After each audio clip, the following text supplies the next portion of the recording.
Parole de Dieu quotidienne. Le Christ des derniers jours apporte la vie et apporte le chemin de la vérité durable et éternelle. Cette vérité est le chemin par lequel l'homme doit obtenir la vie et le seul chemin par lequel l'homme doit connaître Dieu et être approuvé par Dieu.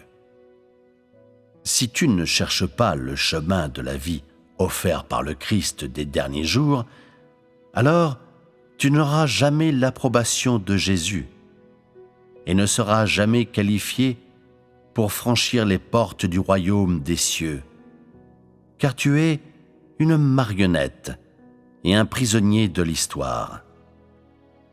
Celui qui est régi par les règlements, les écrits et enchaîné par l'histoire ne sera jamais en mesure d'obtenir la vie et ne sera jamais en mesure d'obtenir le chemin perpétuel de la vie.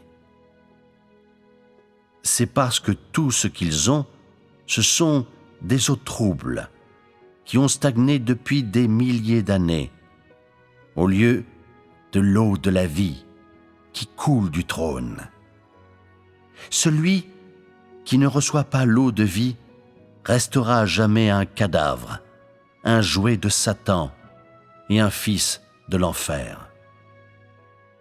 Comment alors peut-il voir Dieu? Si tu ne t'accroches qu'au passé, si tu essayes seulement de garder les choses telles qu'elles sont et n'essayes pas de changer le statu quo et te débarrasser de l'histoire, alors ne seras-tu pas toujours contre Dieu? Les étapes de l'œuvre de Dieu sont vastes et puissantes, comme des vagues déferlantes et des grondements de tonnerre. Pourtant, tu restes assis passivement et attends la destruction, en restant à ta place et ne faisant rien.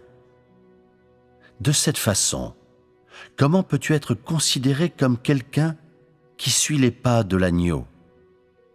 Comment peux-tu justifier que le Dieu auquel tu tiens est un Dieu qui est toujours nouveau et jamais vieux? Et comment les mots de tes livres jaunis peuvent te porter vers une nouvelle ère? Comment peuvent-ils te conduire à rechercher les étapes de l'œuvre de Dieu? Et comment peuvent-ils t'emmener au ciel? Ce que tu tiens entre tes mains, ce ne sont que des écrits qui ne peuvent fournir qu'une consolation temporaire et non pas les vérités qui sont capables de donner la vie.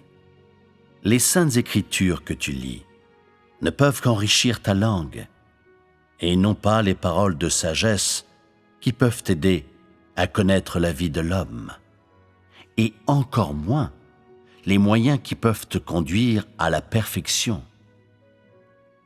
Est-ce que cet écart ne te donne pas matière à réfléchir?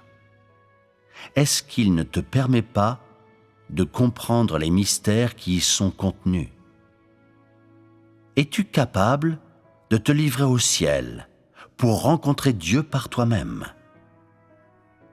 Sans la venue de Dieu, peux-tu envoyer toi-même au ciel pour jouir du bonheur de la famille avec Dieu? Est-ce que tu es toujours en train de rêver?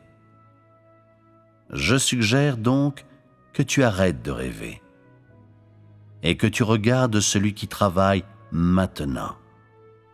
Celui qui travaille maintenant pour sauver l'homme durant les derniers jours.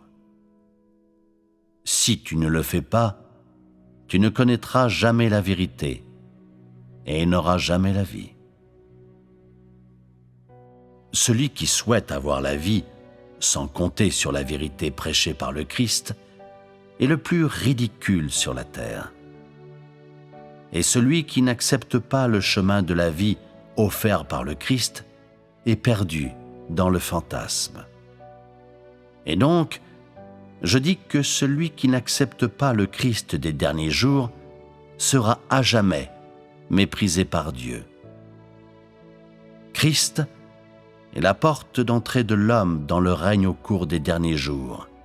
Personne ne peut le contourner. Nul ne peut être perfectionné par Dieu si ce n'est par le Christ. Tu crois en Dieu et tu dois donc accepter ses paroles et obéir à son chemin. Tu ne dois pas simplement penser à obtenir des bénédictions sans recevoir la vérité ou à accepter la fourniture de la vie.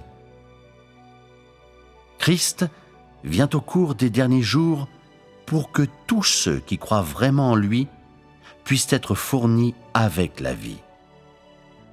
Son travail est de bien terminer l'ancienne ère et d'entrer dans la nouvelle. Il est le chemin qui doit être pris par tous ceux qui entreraient dans la nouvelle ère. Si tu n'es pas capable de le reconnaître, mais le condamne plutôt, blasphème ou même le persécute, alors tu es condamné à brûler pour l'éternité et à ne jamais entrer dans le règne de Dieu. Car le Christ est lui-même l'expression du Saint-Esprit, l'expression de Dieu, celui qui a été chargé par Dieu de réaliser son œuvre sur la terre.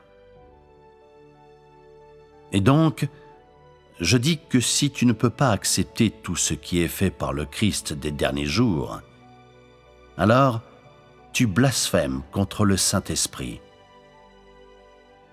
La punition qui doit être subie par celui qui blasphème contre le Saint-Esprit est évidente pour tous. Je te dis aussi que si tu t'opposes au Christ des derniers jours et le rejettes, alors il n'y a personne qui peut supporter les conséquences en ton nom. En outre, à partir de ce jour, tu n'auras pas une autre chance de gagner l'approbation de Dieu. Même si tu essayes de te racheter, tu ne verras plus jamais le visage de Dieu. Car celui contre qui tu t'opposes n'est pas un homme.